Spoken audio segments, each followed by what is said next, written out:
여러분 무척 더운 계절인 것 같습니다.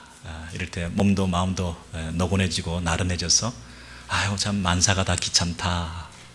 정말 또 교회 가야 되냐 또 예배 드려야 되냐 이런 어떤 게으른 마음도 생겼으리라 생각합니다. 여러분께서 그런 모든 것들을 이기시고 어떤 상황 속에서도 하나님을 내가 예배해야 되겠다, 이 자리에 나온 여러분들에게 하나님의 놀라운 축복이, 은혜가 넘치시기를 주의 이름으로 소원합니다.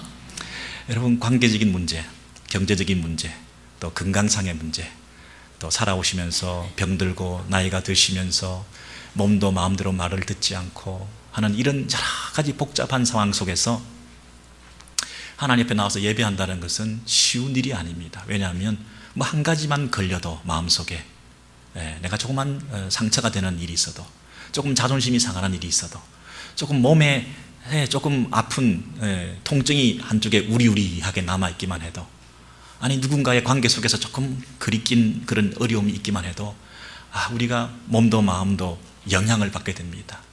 내장기관 중에 위장 같은 것은 얼마나 이게 예민한지, 무슨 한마디만 우리가 듣지 못할 말을 들어도, 또 싫은 관계 속에서도 이것이 우리의 경련을 일으키기도 하고, 그래서 주저앉게 만들기도 하고, 급하게 예배 자리에 순서를 맡은 사람이 못 나오기도 하고, 이런 아주 약한 존재입니다. 그러니까 우리가 닥쳐있는 여러 가지 환경적인 어려움, 또 늘 우리에게 직면하고 있는 상황들, 이런 것들이 우리를 괴롭게 만듭니다. 내면적으로 또 외적으로. 그래서 정말 이 자리에 나와서 하나님을 예배하는 이 자체가 사실은 은혜고 참 감사한 일입니다. 여러분, 시편의 한 저자가 여러 가지 어려움에 지금 처해 있습니다. 시편 71편의 이 저자는 정말 이렇게 어려운 일이 겹쳐서 있을 수가 있나 할 정도로, 저와 여러분의 여러 가지 어려운 문제들 한번 이렇게 오버랩 시켜보시면서 이 시인의 문제가 무엇이었고, 이 시인은 이런 어려운 가운데서도 어떻게 하나님을 향한 신앙을 회복하고 승리할 수 있었는지 우리가 도전받기를 원하는데요. 오늘 일단 시편 71편 7절에서 11절에 이 시인의 상황, 형편, 영적 처지, 이런 것들이 어떠했나 한번 보시면 좋겠는데요. 첫 번째로, 나는 무리에게 이상한 징조같이 되었사오나, 이렇게 말하고 있습니다. 여러분, 이상한 징조라는 말은 불길한 징조라는 뜻입니다. 오멘 이런 거 있잖아요. 저 사람 보니까 뭔가 우리 공동체에 나쁜 게 스며들어 있는 거 아닌가, 제가 저렇게 지금 망가졌는데 저 인생 보니까 우리 이 공동체에도 좀 영향을 받는만, 좀 거리감을 두는 게 좋겠는데 이 수질이 쟤 때문에 많이 오염되는 것 같아. 그런 거 있잖아요. 뭔가 불길한 느낌이 들어, 쟤 때문에 할 정도로 굉장히 바닥에 있고, 또 공동체로부터 고립되어 있는, 외롭고 서글픈, 안 그래도 힘든데 성도들로부터, 공동체로부터, 무리들로부터 뭔가 경원시되고 있는 이런 느낌을 받는 거예요. 교회 왔는데 뭔가 안 나와줬으면, 교회라고 찾아왔는데 뭔가 자꾸만 사람들이 자기를 따돌리는 것 같은 이런 느낌을 받는 것이에요. 다음 주부터는 안 와야 되겠구나, 여기는. 이런 마음이 드는 정도로 무리에게 이상한 징조같이 내가 되었사오나. 관계적인 어려움이죠. 공동체와의 갈등이죠. 사람들 속에서 뭔가 다른 어떤 수준과 느낌과 어떤 의견을 가지게 되었다 말할 수가 있죠. 다른 사람은 다 괜찮은데 나 혼자 왜 이러고 있지? 나 혼자 이게 아주 별종이 돼가지고 나는 이게 문제가 되는데 그 사람들은 아무 문제가 안 되는데, 그럼 나는 뭐 여기서 굳이 이렇게 힘들게 있을 필요가 뭐 있을까? 뭐 이런 복잡한 여러 가지 생각들이 드는 그런 지금 이 현상이다, 이렇게 말할 수 있죠. 두 번째는, 이 시인은 현재 나이가 들어 있어요. 연세가 드셨어요.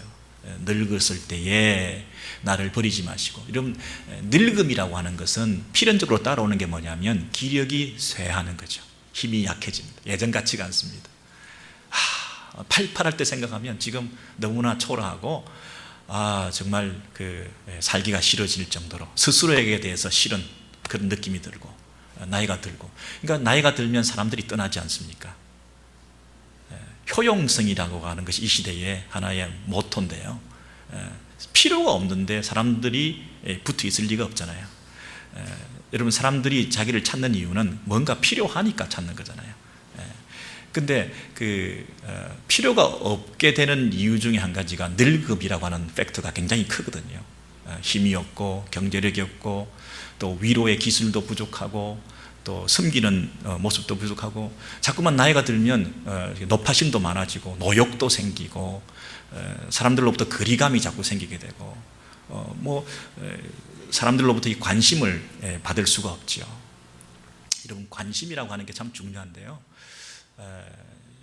물론 이게 나이의 문제만은 아니죠. 나이가 많이 들기 때문에 관심을 못 받고 나이가 젊으니까 관심을 더 받는 건 아니지만 아무래도 연세가 드시면 아무래도 관심을 덜 받게 되는 것이죠. 관심을 덜 받을 때 마음에 불편하죠. 내가 필요가 없나. 이렇게 되면 아무래도 마음이 서글프고 힘들어지게 되는 거죠. 이 시인이 그런 느낌을 가지는 거예요. 그러니까 하나님이여 나를 떠나지 마소서. 사람들로부터 관심을 못 받으니까 하나님만 붙들게 돼서 지금 이렇게 얘기를 하는 거예요. 내 힘이 쇠약할 때에, 내가 나이가 들었을 때, 늙을 때에 나를 버리지 마시며, 이 얘기는 사람들로부터 관심을 못 받고 있다, 사람들이 나를 버렸다, 그런 상태에 있다는 것이지요. 다행히 이 시인이 변하는 사람들을 상대로 딜을 하고 있는 게 아니라 다행히 하나님을 상대로 해서 나를 버리지 말라 이렇게 말하고 있는 것이 참 다행이죠. 사람들은 누구나 관심 받기 원하는데 나이가 드니까 점점 기력이 쇠하니까 영향력이 감소하니까 결정권에서 소외되니까 점점 사람들이 나에게 대해서 관심을 가지지 않죠. 그래서 참 서글프죠. 그래서 이 사람이 그럼에도 불구하고 그 사람들에 대한 관심을 계속해서 추구했다면 더 초라해졌을 텐데, 누추해졌을 텐데, 다행히 불변하는 나를 향하신 사랑을 가진 그 하나님에 대해서 집중해서 하나님이여 나를 버리지 마소서. 사람들은 나를 버렸을지라도 하나님은 나에 대해서 끝까지 책임지세요. 이렇게 긍정적으로 건강한 모습으로 변하게 되었죠. 이것이 감사할 뿐이죠. 그렇지만 어쨌든 이 시인의 현재 영적인 또 사회적인 실상은 외롭다는 거예요. 내 나이가 드니까 이렇게 나를 이렇게 취급하는구나 하는 이런 마음으로 쓴 마음이 있다는 거예요. 그리고 또 어떤 상태에 있냐면 내 원수들이 내게 대하여 말하며 그랬습니다. 아니 지금 나이 들고 병 들고 그것도 힘든데 원수들이 있다는 거예요. 친구들이 옆에 있어서도 지금 참 외롭고 서글픈데 말이죠. 좋은 친구들이 자꾸 떠나가는 것도 힘든데 원수까지 있다고는 굉장히 힘들잖아요. 그 원수들이 내게 대하여 뭐라고 말하냐 하면 내 영혼을 엿보는 자들이 서로 꾀하여, 이 복수입니다. 여러 사람들이 공동전선을 펼치면서 나 한 사람을 향해서 뒤에서 수군거리는 소리가 들리는데 뭐라고 얘기를 하느냐 하면 내 영혼을 엿보고 있다. 영어편을 보세요. 쟤 언제 죽여버릴까, 그렇게 말한다는 거죠. 여러분, 살해 위협을 당하고 있는 거죠. 굉장히 병들고 힘든 것도 참 상처인데 나를 누군가 죽이려고 한다고 한다면 얼마나 힘들겠습니까? 제가 여러분이 지금 어려운 가운데서도 예배하게 나왔는데 이보다 더 큰 어려움을 겪고 있는 분이 계실까요? 여러분, 누가 여러분을 지금 죽이려고 뒤에서 모의하고 있는 그런 사람들이 여러분 주변에 있는 것은 아닐 것 같은데, 그죠? 여러분을 죽이려고 하는 사람이 있다. 이거 굉장히 힘든 일인데 이들이 더 힘들게 만든 건 뭐냐면 뭐라고 얘기를 하냐면 하나님이 그를 버리셨은 즉 단정하고 있죠. 쟤는 끝났어. 쟤 현재 경제적인 실상, 그의 비즈니스, 그의 자녀들의 모습, 가정의 그 꼴, 그의 현재의 그 신앙의 모습, 이런 걸 볼 때 하나님이 그를 사랑하신다면 저렇게 내버려 둘 리가 없어. 그러니까 저분은 하나님이 버린 거야. 그러니 하나님이 타치하지 않는 분이니까 우리가 마음대로 가서 그 사람 생명을 끊어도 누가 뭐라 그럴 사람 없어. 저런 사람 생명 하나 끊었다고 눈 깜짝할 그런 아무것도 없으니까 우리 이번 기회에 가서 해치우자, 그렇게 말한다는 거예요. 여러분, 지금 보세요. 경제적인 문제, 육체적인 문제, 관계적인 문제, 원수들이 득실거리고 또 하나님으로부터 버림받았다고 하는 자타가 공인할 정도로 저 사람 끝났다라고 할 수 있는 그런 상황에 놓여 있는 이 시인의 모습이 얼마나 비참했을까요? 와, 여러분 생각을 해보세요. 나이 드는 것마다 서글프고 섭섭한데 여러분 노화 현상을 겪는다는 게 얼마나 힘든지 아시지 않습니까? 여러분 연세 드신 분들이 너희들도 한번 늙어봐 그렇게 이해하잖아요. 몰라요, 그죠? 제가 뭘 알겠습니까?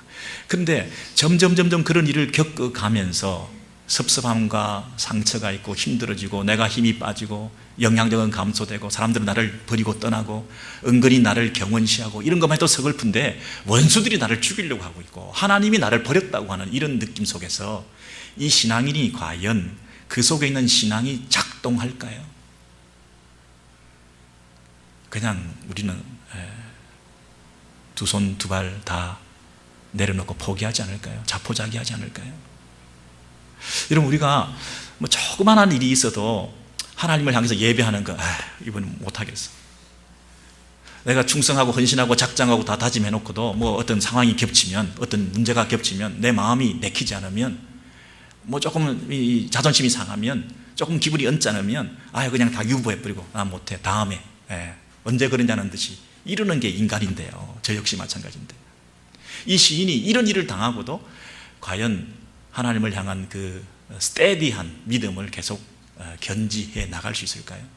저 사람은 끝났어 하나님이 떠난 사람이야 라고 하는데 그 안에 하나님에 대한 신앙은 과연 살아있을까요? 모든 사람들이 쟤는 끝났어 하나님이 없어 하나님이 저를 떠나셨어 했는데 그 사람 안에 하나님에 대한 믿음이 여전히 살아있을까요?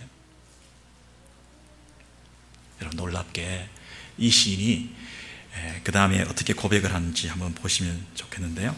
시편 71편 5절에서 14절까지의 말씀에 그런 상황 가운데서 이 시인이 그 속에 있는 그 시인 속에 있는 그 갸냘인 믿음을 가지고 꼬여있는 그 실타래를 하나하나 풀어가면서 그 하나님을 향해서 어떻게 한 걸음씩 그 믿음이 회복되어 가고 있고 그것이 그 모든 상황들을 이겨나가게 되는지 그 위대한 신앙의 모습을 이 시인의 고백을 통해서 우리가 확인해 볼 수가 있는데요. 이렇게 말합니다. 주 여호와여 주는 나의 소망이시여. 이 한 구절이 얼마나 위대한 구절인지 모르죠. 이것이 시편 71편의 주제라고 말할 수 있겠습니다. 주 여호와여 주는 나의 소망이시여. 여러분 지금 환경적으로 너무나 어렵잖아요. 병들고 나이 들고 뭐 사람들이 나를 죽이려고 하고 이런 가운데서 모든 소망의 근거가 무너진 가운데서 오직 한 분, 주 여호와 그분만 나의 소망이십니다. 이렇게 고백하는 거죠. 그러니까 인생이라고 하는 것은 나이 들미라고 하는 것은 참 소망이신 그분을 붙드는 과정이다. 이렇게 말할 수 있겠죠. 그동안 내가 주인 삼았던 것, 내가 소망 삼았던 것, 그것이 무참하게 무너져 가는 그런 일들을 통해서 진정한 소망은 오직 여호와 하나님 한 분이시구나. 그 하나님께 내 이 신앙 고백을 드리는 하나의 과정이 인생이 아닌가. 팔팔할 때, 부르는 사람이 많을 때, 인기가 굉장히 높을 때, 아주 힘이 있을 때, 그때 내가 주는 나의 소망이시오 이렇게 고백하는 이 찬양과 모든 것이 무너지고 난 다음에 절절히 그 인생 가운데서 내 심령 깊은 곳에서부터 그렇습니다 주님만 내 소망이십니다 라고 하는 이 백발의 시인의 이 고백은 질적인 차이가 있지 않을까요? 겉으로 우리가 볼 때는 똑같은 센텐스인데 하나님께서 그 무게, 질량감을 보실 때는 완전히 다르지 않을까요? 여행을 하면서 여러분 길가에 이렇게 가다 보면 운전을 쭉 하다 보면 시골 같은 데 보면 그 오래된 수레바퀴가 이렇게 벽에 기대 있거나 또 오래된 그 수레바퀴가 이렇게 가끔 있는 것을 볼 수가 있습니다. 한때는 잘 달렸던 수레바퀴였겠죠. 힘있게 마차를 폼나게 막 끌고 갔던 그런 온 그 길을 막 달려갔던 질주했던 그런 수레바퀴였겠죠. 근데 이 수레바퀴가 두 개가 이렇게 붙어 있다가 어느덧 하나가 분리돼 가지고 떨어져 나와 가지고 그저 처음에는 삐끄덕거렸겠죠. 두 개 붙어 가지고 그죠? 처음에는 잘 달리다가 삐끄덕거리다가 분리되고 해체돼서 떨어져 나와서 어느 날 수레바퀴 하나가 덩그러니 던져져서 길가에 담에 기대 서 있는 거예요.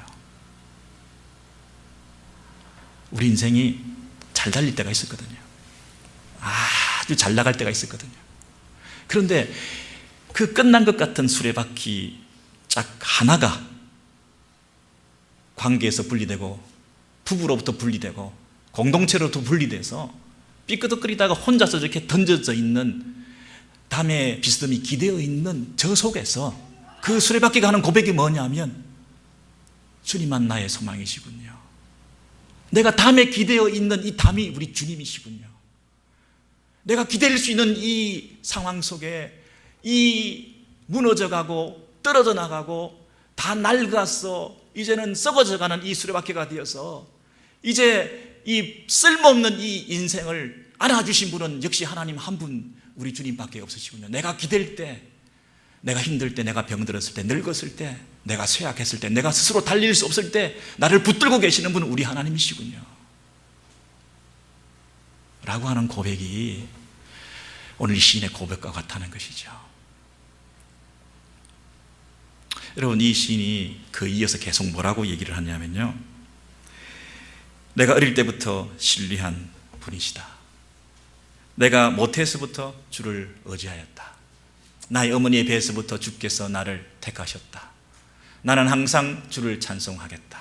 여러분, 여기 부사들을 잘 보세요. 나는 항상, 영어 표현을 보세요. continually, 계속해서 주를 찬송하겠다. 그 다음에 주를 찬송함과 주께 영광 돌림이 all day long, 종일토록 찬송하겠다. 그리고 내 입에 넘치도록 가득하도록 하나님을 찬송하고 하나님을 전하겠다. 그리고 나는 항상 언제나 하나님을 소망을 품고 주를 어떻게 해요? 더욱 비거법을 두 번이나 쓰면서 찬송하리다. 이렇게 얘기를 하고 있어요. 여러분, 제가 말씀드리고자 하는 게 뭐냐면요, 이 시인이 그렇게 힘든 상황 속에 있었는데 그 옛날 신앙 다 까먹지만 안 하면 다행일 텐데 어떻게 더욱 더 성숙하고 더 깊은, 더 넘치는 찬양과 고백을 할 수 있을까요? 이게 가능할까요? 쇼 아니겠어요? 이게 위선적이고 가식적인 그냥 성경에 나와 있는 그냥 하는 말이지 정말 이렇게 될까요? 여러분, 저와 여러분이 이런 일을 당했을 때 조그만 일을 당해도 그냥 걷어치고 싶은데 이렇게 산적하고 이렇게 문제 많고 이렇게 괴롭히고 이렇게 힘든, 내 몸 하나 가누기 힘든 나이 들매 이 서글픔 속에서 이런 왼수들까지 있고 사람들부터 따돌림 당해서 내 마음의 깊은 곳에 상처가 되는 이런 상황 속에서도 어떻게 주님을 향해서 이전보다 더욱 찬송이 되며 하루도 아니고 계속 찬송이 되며 한 시점도 아니고 종일토록 찬송이 되며 어떻게 입에 넘치도록 늘 이 찬송이 입에 붙어 있다고 하는 이게 가능한 일이냐고요. 이게 시적 표현이지 이게 사실 실제로 그렇게 될까요? 여러분, 이 시인이 거듭 그 찬송과 그 하나님을 향한 예배가 더 깊어지고 넓어지고 커졌다고 하는 이것이 그 어떤 환경이 주는 어려움이 나를 신앙을 슈링크 시키지 못했다고 하는, 나를 쪼그라들게 하지 못했다고 하는, 나를 자포자기하게 하지 못했다고 하는 그 원천은 어디에 있을까요? 여러분, 이게 사실은 심각한 문제거든요. 제가 여러분에게 있어서 우리가 연세가 드실수록 더 깊어지는 신앙이 있습니까? 여러분, 앞으로 좋은 일이 더 많이 있을까요? 나쁜 일이 더 많이 있을까요? 잘 풀리는 일이 더 많이 있을까요? 뭐 잘 안 되고 힘든 일이 자꾸 생길까요? 인생 자체가 고해고 갈수록 말세에 어려움들이 생기고, 그리고 우리의 삶은 더 점점 다운되기 쉬운데 내가 아무리 장례를 잘 설계해놓고 노후를 잘 준비해놨다 하더라도 여러분, 닥치는 이 세상 전체가 문제덩어리인데 이 세상 지구 덩어리 자체가 고장났는데 여러분이 그 안에서 아무리 잘 설계를 자기가 해놨다 한들 그게 무슨 의미가 있을까요? 각종 사고와 사건으로부터 여러분 자유하실까요? 여러분이 아무리 안전한 곳에 사람들을 세우고 뽑고 또 선교지에 가고 무슨 방법을 써서라도 내 안전을 지키려고 그러고 내 장래를, 내 자녀들의 후손들의 모든 것들을 우리가 다 방비를 해놓는다 한들 여러분, 이 세상에서 모든 이 좋은 일만 순탄하게 일어난다는 보장이 어디 있습니까? 제가 단언컨대 절대 세상과 역사는 낙관적으로 볼 수가 없습니다. 비관적입니다. 개인사도 마찬가지고, 여러분 남은 여생도 마찬가지고, 교회사도 마찬가지고. 여러분, 이 세상 역사가 지금 어떻게 흘러가고 있는지 우리는 이 속에서 잘 감지하지 못하고 있지만, 객관적인 입장에서, 하늘의 관점에서 멀리서 볼 때 이 세상 역사는 지금 완전히 다운되고 있지 않습니까? 완전히 지금 구렁텅이에 빠지고 있지 않습니까? 이게 이렇게 세상이 흘러가다가 어떻게 될지 뻔히 보이면서 하다가 다 망하고 있지 않습니까? 그 가운데서, 이 세상의 역사의 한가운데서 우리에게 닥쳐있는 여러 가지 문제들을 당할 때 이걸 어떻게 핸들하고 이겨낼 수 있을까? 이 시인의 고백이 우리가 얼마나 큰 교훈이 되는지 모르죠. 과연 그럴 수 있을까? 더욱더욱 찬송하리다. 이런 상황 속에서도 올데을롱 계속해서 찬양, 종일토록 이 찬송이 내 입에서 떠나지 않는 이런 고백이 이렇게 살아있는 기쁨이 넘치는 그런 믿음 있고 능력 있는, 기쁨과 감격이 넘치는, 오히려 신앙이 더 깊어지는, 연세가 드실수록 더 하나님 앞에 가까워지는 그런 사람이 될 수 있을까? 자칫 잘못하면 우리는 노역으로 빠지거든요. 자칫 잘못하면 우리는 더 자기중심적이 되거든요. 우리의 신앙이 점점 더 깊어지기는커녕 다른 사람들에게 시험 들게 만드는 시험거리가 될 수 있거든요. 여러분, 우리가 입안에 기쁨이 가득하다, 늘 입술에 찬양이 가득하다, 이 시인처럼 이렇게 될 수 있을까요? 안 됩니다. 여러분, 불평과 원망밖에 안 생기죠. 여러분 입술에 지금 뭐가 가득한가요? 뭐 작은 일만 생겼어도 남을 컴플레인하고 남을 비난하기 쉽지 어떻게 하나님 앞에서 찬송이 넘칠 수 있겠습니까? 조금만 내가 건강이 힘들어도 이거 정말 못 살겠다고 그냥 죽고 말자. 그냥 우리 이렇게 힘든데 두 수레바퀴 억지로 붙어 있어가지고 서로 삐끗거리고 힘드니까 서로 자유해서 너 가고 먼저 가고 나 그 다음 가자. 그게 서로 뭐 자녀들도 편하게 해주는 것이고, 그리고 다른 사람에게 폐 안 끼치고 하나님도 이걸 익스큐즈 해주실 것이고, 그러니까 서로 그냥 해결하자. 오죽하면 그럴 수 있겠어요? 얼마나 힘들시면 그러겠어요?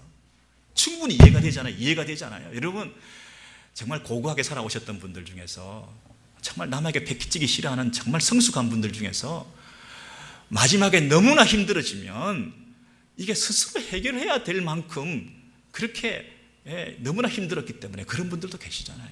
여러분, 이해되고도 남잖아요.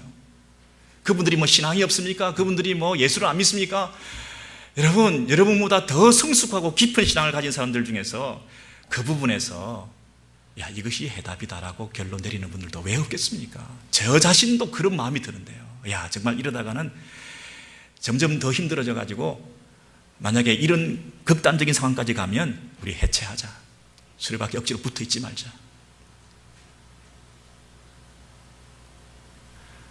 이런 유혹과 시험도 들 수가 있는 우리들이 우리보다 더 힘들었을 저 시인의 상황 속에서 저 시인이 어떻게 이런 놀라운 위대한 믿음과 찬양의 고백을 지속적으로 계속해 갔던가, 그 이유를 오늘 한 가지 말씀드리고자 하는 것입니다. 오늘 다시 시편 71편 그 5절에서 14절의 내용을 보시면, 제가 이거 한 주간 동안 내내 이 말씀 묵상하면서 여기저기 다니면서 이 말씀이 늘 머릿속에 남아서 간신히 은혜로 깨달은 말씀이 굉장히 비싼 건데 오늘 특별히 여러분에게 값없이 한번 나누어 보겠습니다만은, 자, 잘 보십시오. 나는 항상 주를 찬송하겠다. 나는 종일토록 찬송하겠다. 나는 더욱더 찬송하겠다.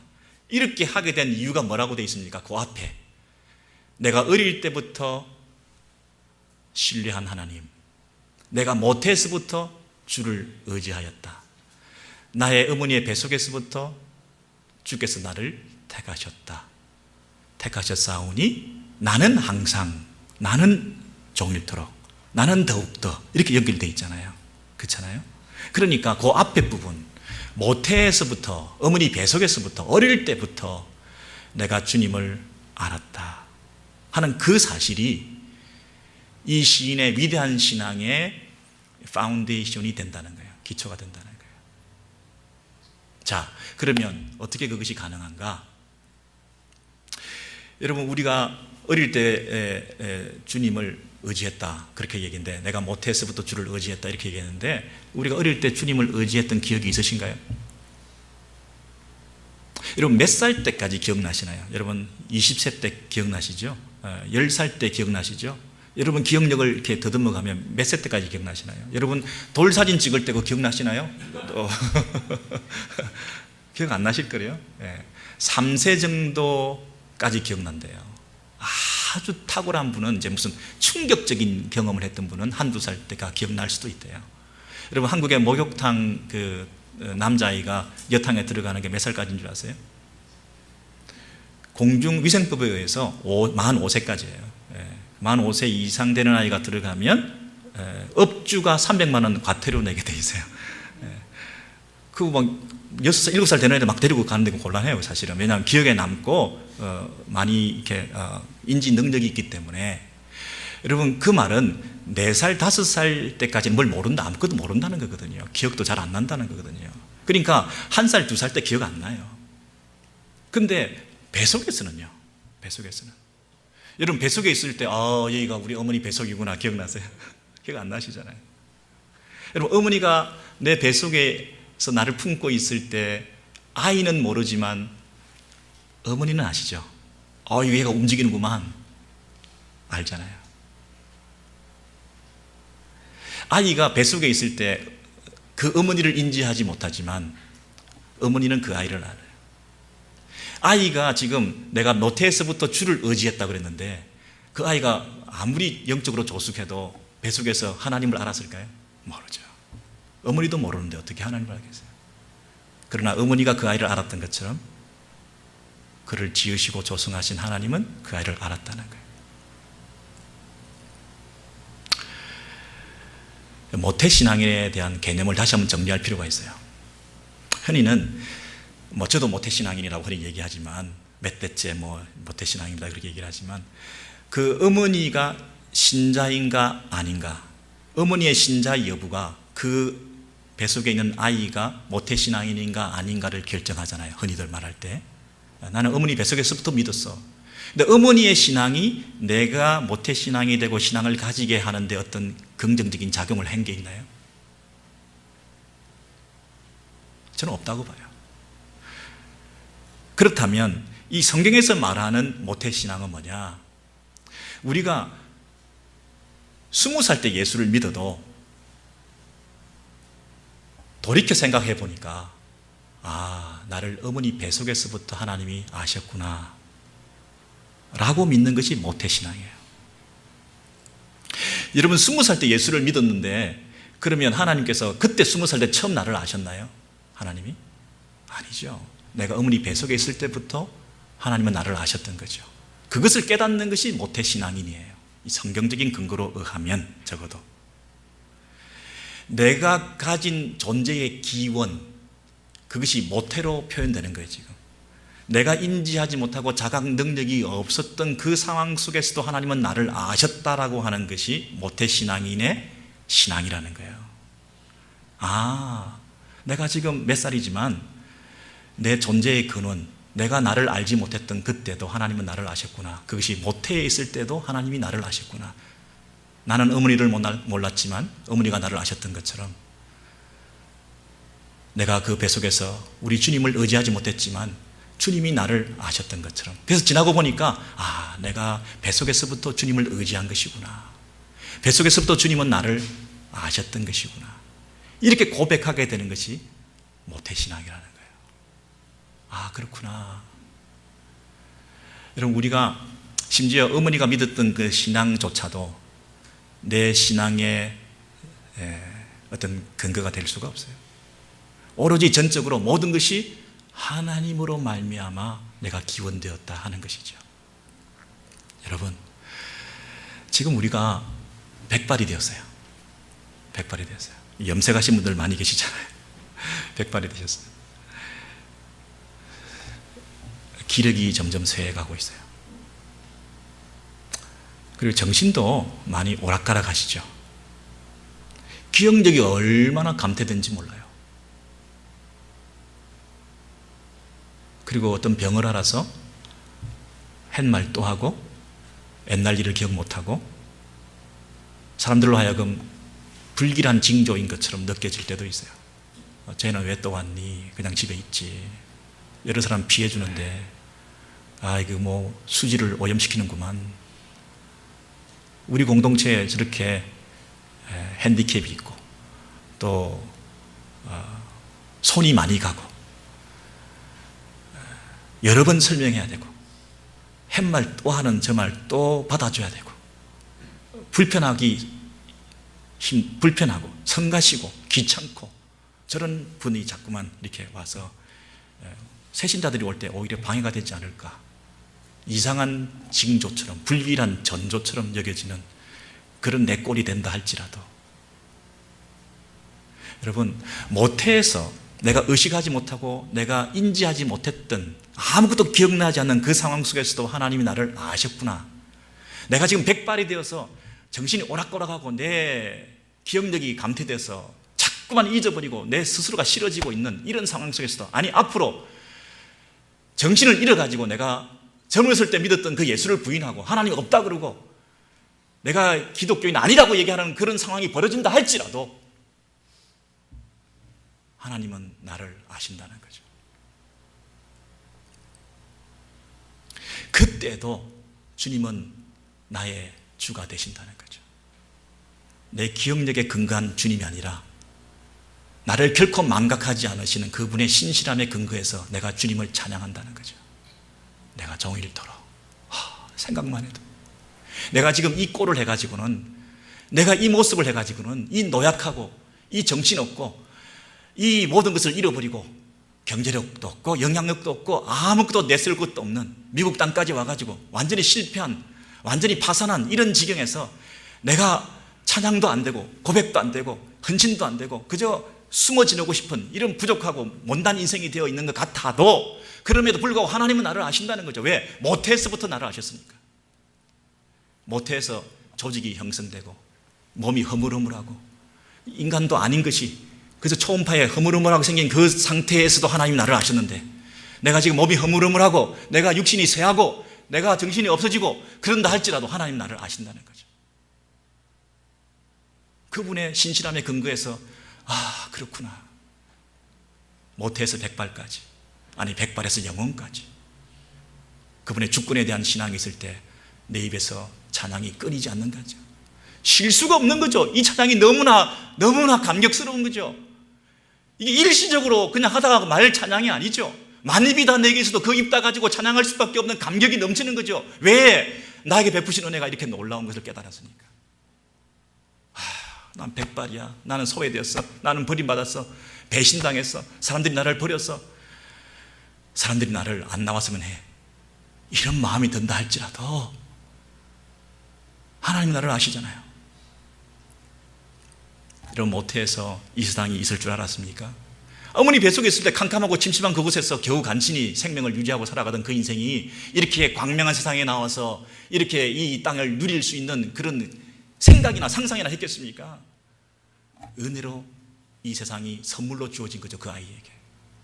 여러분, 이 땅에서 우리가 쭈글쭈글해지고 침침하고 어둡고 점점 더 쇠퇴해가는 삶을 산다 할지라도 이 세상 넘어있는 영원한 나라에 그 천국이 우리에게 선물로 주어진다는 그 사실이 하나님의 주권에 근거해서 우리가 확신하게 될 때에 이 땅에서 우리가 할 수 있는 것은 찬양밖에 없죠. 종일토록 찬양하는 거죠. 눈물이 마를 날이 없는 거죠. 감사하고 감격해서 노역에 찌들어서 높아심에 날마다 전전긍긍하면서 그저 자기에 대한 어떤 중심적인 그런 삶을 살아가느라고 마지막까지 초라한 인생 사는 게 아니라 오히려 이 영적 비밀을 깨닫고 못에서 백발까지, 백발에서 영혼까지 우리를 인도하신 그 하나님을 향해서 일평생 온종일 더욱더 찬양하다가 주님 부르신 날에 감격하며 그 나라에 입성하게 되는 거죠. 여러분, 이런 은혜가 이 무더위 가운데 주어지는 생명의 말씀이 되어서 여러 가지 어려운 환경 속에서 여러분 병들고 찌들고 상하고 아프고 갈등하고 마음속에 자존심 상하고 상처받고 자녀들을 바라볼 때나 부모들을 바라볼 때나 공동체 나오거나 여러 가지 힘든 상황 속에서 우리가 처해 있는다 할지라도 모든 주권은 하나님께 맡겨드리고 하나님은 항상 선하시고 우리에게 가장 좋은 것으로 선물해 주시고 지금도 나와 함께 하시고 모태에서부터 함께 하신 그 하나님이 지금도 나와 함께 하시고 영원히 함께 하실 그 하나님에 대한 신뢰를 가지고 그분만을 높여드리는 아름다운 찬양이 넘치는 저와 여러분의 남은 삶이 되시기를 소원합니다.